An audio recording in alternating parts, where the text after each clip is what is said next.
Good day. I welcome you all at the lecture on Fundamentals of Building Materials under the subject of Introduction to Civil Engineering, and the related subject code is CEHS 302 and the module number is 5. Myself Sandeepan Shah, Assistant Professor for the Department of Civil Engineering of Greater Kolkata College of Engineering and Management under JIS Group. Let us first have some idea on the building materials or construction materials and what actually it is. Building or construction materials include manufactured products such as components, fittings, items of equipment and systems, naturally occurring materials such as stone, timber and thatch, and backfilling for excavations in connection with building works. The building material affects the vision of a structure as it deals with the appearance related qualities of the structure. It also impacts the durability of the structure. Naturally, building materials have been an important part of the architectural symbolism. Basically, the use of various building or construction materials is very old. It started thousands of years ago. Ancient Egypt experienced the applications of various construction materials in pyramids and in different monuments, and in other so-called ancient civilizations like the Babylonians, Romans, etc. As the time moves on, not only the technology involved in the application of various construction materials has been improved and evolved over the ages, but also the importance of construction materials remains the same. We have divided the entire lecture on the fundamentals of construction materials into several parts. In this third part of the lecture, we will be covering the following topics, that is, introduction to the properties and applications of paint, introduction to the properties and application of varnish, and introduction to the properties and applications of concrete. Now, let us proceed to the lecture. Paint has been a major construction material over the ages. Basically, paint is used to protect all sorts of buildings and structures from the ill effects of water and sun. Wooden buildings, such as houses, are usually painted because a coat of paint prevents water seeping into the wood and making it rot. The paint also helps to prevent the wood from drying out in the hot sun. So, by definition, paint is a liquid solution of pigment and solvent which is applied on different surfaces for decorative or protective reasons. Paint can also be defined as dispersion of pigment in a suitable drying oil in the presence of a solvent, whereas pigment means coloring material and solvent means paint thinner. It is very obvious that paint is an important construction material, but in order to apply paint effectively, paint should have certain good qualities, and those qualities are as follows. The first important quality of a good paint should be good hiding power. That means the paint should be capable of covering the existing surface of material uniformly and thoroughly. The next important quality of paint is color. After the paint is used on the outer surfaces, they are exposed to the atmosphere. Due to the exposure to the atmosphere, it may be affected by the rain or various types of radiation from the sunlight, which will cause bad effects on its color. Therefore, good paints must maintain its color under all these conditions or in any other circumstances. Resistance is another important quality for the effectiveness of a good paint. That means paints should be chemically inert to the atmosphere. This is essential if it has to protect the underlying surface of a metal. The paints applied on a surface should dry within the span of 24 hours. The paint should neither crack nor shrink after drying. Easy application of paints is very necessary. That means they might have to be used over wide surface areas. It is therefore necessary that it should be of such a nature that can be sprayed easily, smoothly and uniformly. Economical aspect is another important issue for the effectiveness of a paint. In this scenario, the types of paint should be selected according to the construction and its cost should be as low as possible. It is advisable that the costly paints should not be used in common constructions. There are different types of paints available for various applications, such as aluminum paint, cement paint, asbestos paint, bituminous paint, emulsion paint, oil paint, plastic paint, synthetic rubber, etc. Paints are prepared by intimately mixing various components in proper proportions. Let's have a discussion on those essential components. The first important component is vehicle, which is dried on exposure to air. Hence, it is also called a drying oil. Such oil is unsaturated in composition, but on exposure to air, it gets saturated, and because of this, it dries out. The drying oil or the vehicle has the capacity to keep the pigment and the other components of paint within the suspension or solution. These ingredients get deposited in the film made by the drying oil on the surface of an object.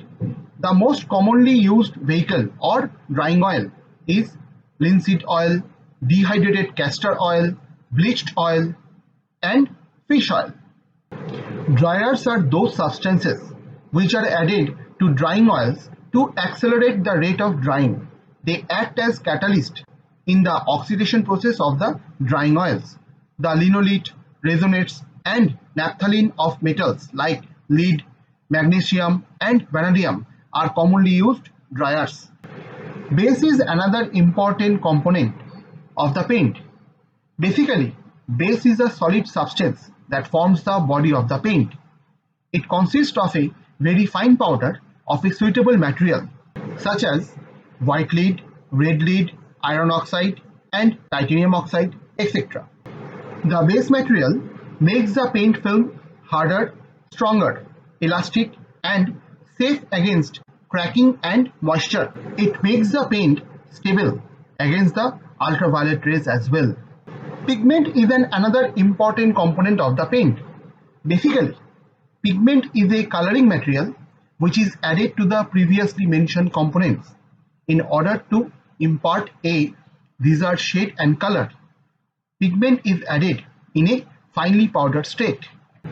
Solvents are one of the most important components of the paint.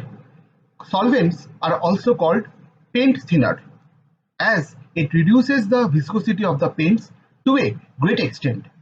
Solvents are added to paints in order to make its application easy, smooth, and uniform.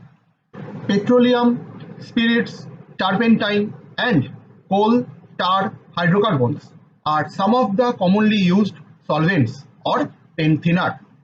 Extender is another important component of the paint. They are also called the fillers. Basically, a filler is a substance which can be added to paints to increase its bulk volume without affecting the useful properties of the paint. These materials, that means the fillers, are necessarily inert towards other components of the paint. The commonly used extenders are chalk, gypsum, barite, silica, and magnesium silicate. Varnish is another important construction material which has several applications. Basically, varnishes are more or less transparent liquids which are used to provide a protective surface coating in much the same way as the paints do. At the same time, they allow the original surface to show but add a lustrous and glossy finish to it. All varnishes have basically the same components as the paints do. Traditionally, varnish is a combination of a drying oil, a resin, and a thinner or solvent. Varnish finishes are usually glossy but may be designed to produce a satin or semi-glossy shins by the addition of flattening agents. Now, let us have a discussion on the different types of varnishes, which are as follows. There are mostly three types of varnishes. The number one is natural resin varnishes. In case of the natural resin varnish, the body made from the natural resin is obtained from certain trees. Natural resin is obtained from living trees or from fossils. The vehicle in varnish is the same as used in oil-based paint. The resins get dissolved in oil. The oleoresinous varnish is a classic example of natural resin varnish. The thinner and dryers used in this varnish are the same as used in oil-based paints. The next important type of varnish is modified natural resin varnish, which is made from natural resin. In this case, the natural resin is altered by chemical action. Common resin is heat treated with glycerin to form a gum. This gum is treated as the body for the varnish. Normally, this varnish is less expensive than the natural oleoresinous varnish. Third type of varnish is synthetic resin varnish, which is produced by the plastic industry. The chemicals used in this varnish include nitrocellulose, amino resins, silicon, etc. In most cases, the vehicle in the synthetic resin varnish is as same as for the oleoresinous varnish. Here, the coal tar derivatives may be used as thinners, and also the dryer is as same as for other types of varnishes. Concrete is the most commonly used man-made material on earth. It is an important construction material used extensively in buildings, bridges, roads, and dams. Its uses range from structural applications to pavers, curbs, pipes, and drains. Basically, concrete is a construction material that is composed of cement, fine aggregate, and coarse aggregate, and mixed with water, which hardens with time. Concrete technology is the study of properties of concrete and its practical applications. In a building construction, concrete is used for the construction of foundations, columns, beams, slabs, and other load-bearing elements. There are different types of binding materials which are used other than cement, such as lime for lime concrete and bitumen for asphalt concrete, which is used for road construction. But various types of cements are used which have defined properties and applications. Some of the types of cements are Portland pozzolana cement, rapid hardening cement, sulfate resistant cement, etc. Basically, concrete is used for various construction purposes, and therefore we need different types of concrete, and those are as follows. Based on the variations in materials and purposes, concrete can be classified into three basic categories, such as lime concrete, cement concrete, reinforced cement concrete. Whereas in general there are four concrete sorts to settle on from counting on the work being done, such as dry ready mix, bulk dry materials, transit mix. There are other various types of concretes available for defined applications that are created by changing the proportions of the main ingredients.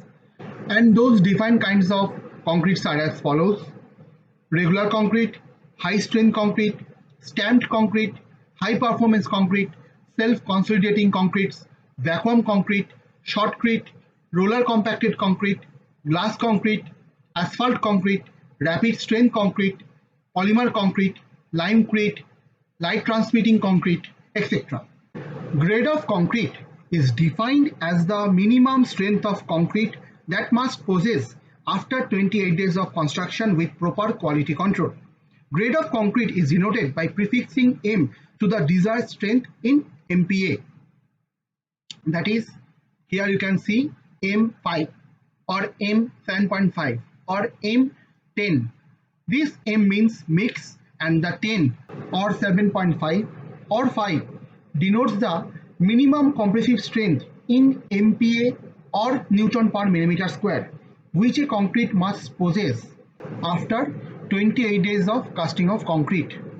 Here in this table, the recommended grades of concrete as per Indian standard are given, such as M5, M7.5, M10, M15, M20, M25, M30, M35, M40, M45, M50, M55, M60, M65, M70.